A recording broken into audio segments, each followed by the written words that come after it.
Welcome to Monza, where the crowd are ready for today's action. And we hope you're ready to see the world's best drivers fighting it out for that #1 spot. It's time for the Italian Grand Prix. With top speeds up to 215 miles per hour and an average lap speed of around 155 miles per hour, Monza's reputation as one of the fastest circuits in the sport is well earned. We have 11 corners on this 3.6-mile track, with the best overtaking chance coming into the heavy braking zone of the Turn 1 chicane. And as always, a man with plenty of racing experience joins me in the commentary box. Today it's Anthony Davidson. Tell me, Ant, you're no stranger to surviving the melee of Turn 1. So how do you keep out of trouble when there's so much going on around you? Well, the throttle goes both ways, Crofty. You've got to have the discipline not to try and win the race on the first lap, so always be prepared to lift early and give those around you more space. Trying to be the last of the late breakers with half a dozen cars around you may pay off from time to time, but it's also a great way to lose your front wing.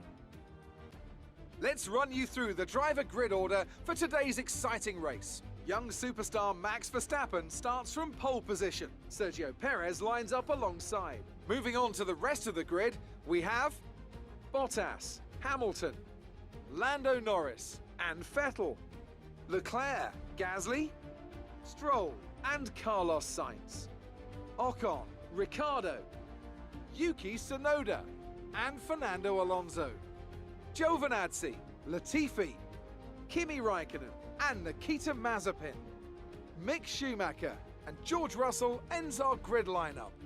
Which of these talented drivers will...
There it is then, victory in the Italian Grand Prix, an historic race, and an achievement they can be immensely proud of. Tell me, Ant, how do you think they were able to deliver such an incredible result today? I think a large part of the result comes down to temperament. They were able to keep their heads when everyone around them was losing theirs, and that's allowed them to get the best out of the car, to maximise the strategy, and to stay out of trouble.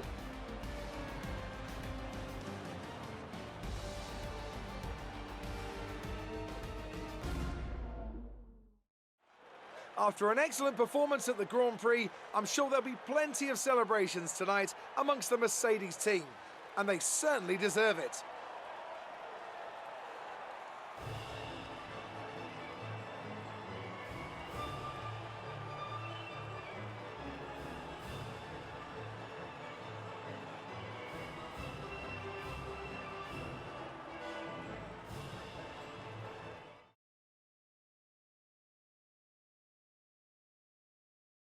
Now, let's discuss, Ant. Who would you say is a contender for Driver of the Day? Mick Schumacher gets my vote today. Well, Ant, an end to another fantastic weekend of racing. Thanks to everyone who joined us, and we'll see you for the next one.